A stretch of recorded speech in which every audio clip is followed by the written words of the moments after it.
Nous sommes au début du XIXe siècle, après les conquêtes napoléoniennes et la campagne d'Égypte. Les scientifiques qui secondaient l'armée sont de retour et racontent aux Occidentaux leurs voyages en Orient.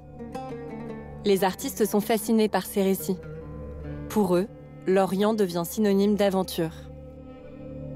L'intérêt pour l'Orient n'est pas nouveau, on le connaît depuis longtemps.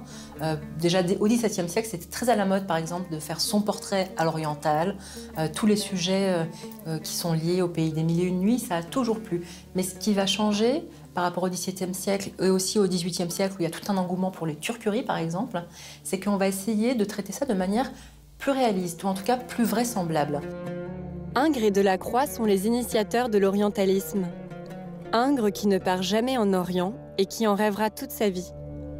Delacroix, lui, fait le voyage en 1832 et ouvre alors les voies vers cet Orient réel. Tous ces artistes voyagent en Orient au sens propre, comme au sens figuré. Certains vont vraiment aller en Orient. Je pense par exemple à Fromentin, à Guillaumet. Ce sont des artistes qui vont, pour certains, même habiter en Orient, vraiment au plus proche des populations. D'autres ne vont jamais y mettre un pied. Et donc c'est vraiment un Orient de fantaisie qu'ils vont découvrir par la littérature, par les récits de voyage, mais aussi par des gravures qui circulent, des œuvres anciennes. Le sujet majeur des artistes orientalistes, c'est elle, la femme orientale. Interdite, elle est la femme du harem.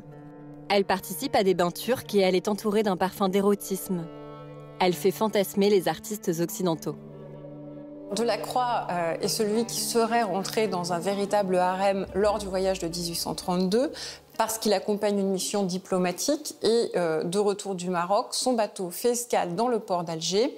Il demande effectivement cette autorisation exceptionnelle et la légende raconte qu'il serait le premier à être rentré dans un vrai harem.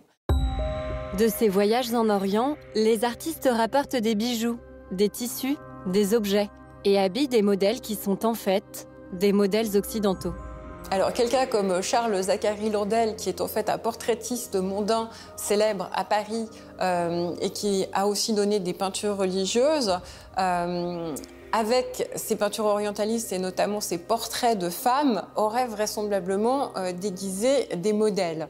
On le sait par le biais de lettres, notamment à un ami artiste qui est lui-même un peintre orientaliste, qu'il s'agirait vraisemblablement d'une jeune fermière normande qu'il aurait donc déguisée en femme orientale, ce qui évidemment, une fois qu'on sait le détail, porte un doute sur la plupart de ces portraits féminins. Pour les artistes qui partent réellement en Orient, leur voyage est une révélation. Ils sont fascinés par cet univers totalement différent.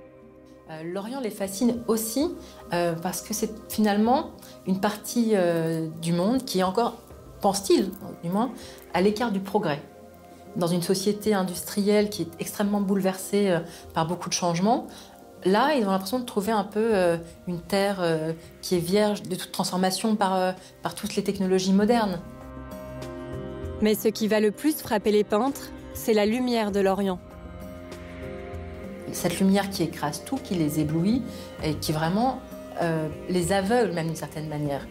Et cet aveuglement va complètement transformer leur manière de peindre pour certains.